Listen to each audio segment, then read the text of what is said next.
Selamat Tahun Baru bagi pemirsa Sapaan Gembala GKI. Kita baru saja meninggalkan tahun 2025 dan kita sudah beberapa hari memasuki tahun 2026. Nah, ketika kita memasuki tahun yang baru, maka mungkin saja di antara kita ada yang bertanya-tanya, apa yang akan terjadi di sepanjang tahun 2026 ini? Apakah pekerjaanku akan baik-baik saja? Apakah sekolah anak-anakku akan semakin baik? Mereka bisa bertanggung jawab? Apakah situasi ekonomi dunia, khususnya bangsa Indonesia, akan semakin baik? Atau seperti apa? Terus terang kita memang tidak pernah tahu apa yang akan terjadi di sepanjang tahun yang baru ini.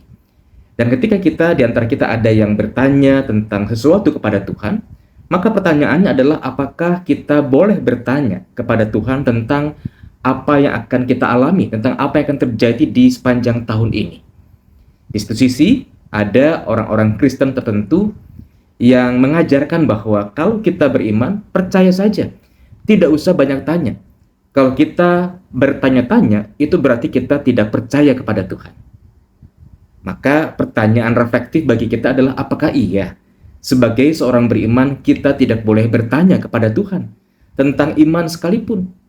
Mari kita lihat tokoh-tokoh Alkitab dalam Alkitab kita, ternyata mereka pernah bertanya tentang iman, bertanya tentang hal yang eksistensial. Dan bertanya seperti itu ternyata bukanlah pertanda bahwa mereka kurang beriman. Sebagai contoh, kita belum lama melewati minggu-minggu Advent. Ada seorang tokoh bernama Yohanes. Iya, betul, Yohanes Pembaptis, saudara Yesus. Ketika ia ditangkap, di penjara, murid-muridnya diutus untuk bertanya kepada Yesus, "Engkaukah Mesias yang kami nantikan itu? Ataukah kami harus menanti seorang yang lain?" Yohanes tampaknya gamang, galau. Apakah betul Yesus adalah sang Mesias yang dinantikan itu? Atau ia harus menunggu yang lainnya? Nah, apakah Yohanes sedang kurang beriman? Tidak. Yohanes justru sedang membangun kembali iman percaya, baik dirinya maupun juga para pengikutnya. Sebab Yohanes sedang dalam penjara. Ada banyak orang yang meragukan wibawa dan kuasa yang ada pada diri Yohanes oleh karena situasi di penjara itu. Tapi justru Yesus menegaskan bahwa apa yang kau lihat, orang buta melihat, orang lumpuh berjalan, dan seterusnya, itu pertanda bahwa Sang Mesias betul-betul sudah hadir dalam diri Tuhan Yesus. Bicara soal Tuhan Yesus, bukankah Tuhan Yesus juru selamat kita? Ketika dia disalibkan, dia pun juga menyampaikan sebuah pertanyaan. Eli, Eli, lama sabachthani. Artinya adalah, Allahku, Allahku, mengapa engkau meninggalkan aku? Bukankah ada pertanyaan yang muncul dari mulut Yesus? Apakah dia kurang beriman? Tidak. Sebagai orang-orang Kristen kita meyakini Yesus adalah orang yang beriman. Dia percaya kepada Allah. Maka pertanyaannya adalah apakah ketika seorang Kristen bertanya-tanya tentang banyak hal, termasuk tentang kehidupan imannya, apakah itu berarti bahwa ia kurang percaya? Apakah itu berarti ia lupa dan tidak yakin tentang pertolongan Tuhan? Tidak begitu pengertiannya. Ketika kita mempertanyakan sesuatu tentang hal-hal yang terkait dengan iman, kita bertanya kepada Tuhan, maka sesungguhnya kita sedang membangun, sedang memproses iman percaya kita, sedang memperkuat, sedang meletakkan fondasi yang tepat untuk iman percaya kita, bahwa Tuhan kita yakini berkuasa, bahwa Tuhan kita yakini punya jalan dan juga punya kehendak yang baik untuk kita.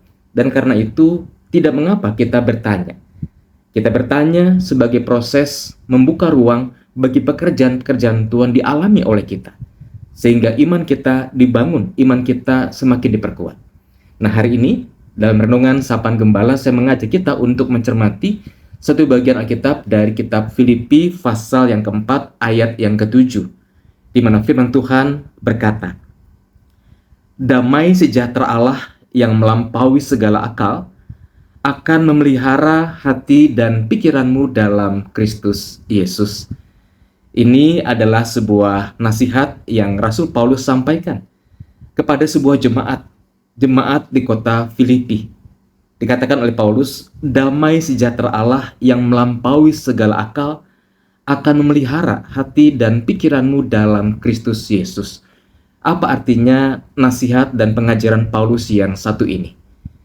Kalau kita mencermati dalam kondisi bagaimana Paulus menuliskan surat ini, mungkin kita akan tercengang ketika mendapati sebuah berita, sebuah fakta bahwa Paulus menuliskan surat Filipi ini ketika ia ada di dalam penjara.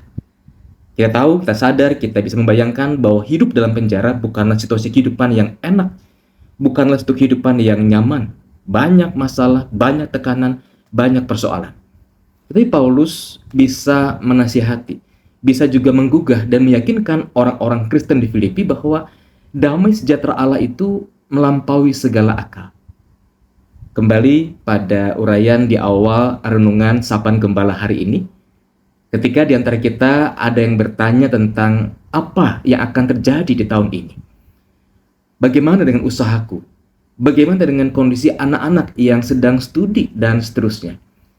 Ada banyak pertanyaan yang mungkin masih menghantui diri kita sekalipun kita sudah masuk melangkah ke tahun yang baru.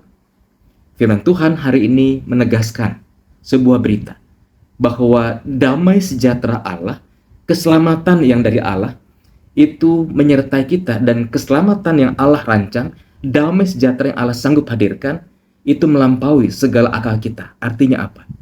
Ada kalanya kita tidak bisa membayangkan sebuah masalah akan selesai seperti apa. Kita punya pikiran sendiri, tapi Allah juga punya pikirannya sendiri.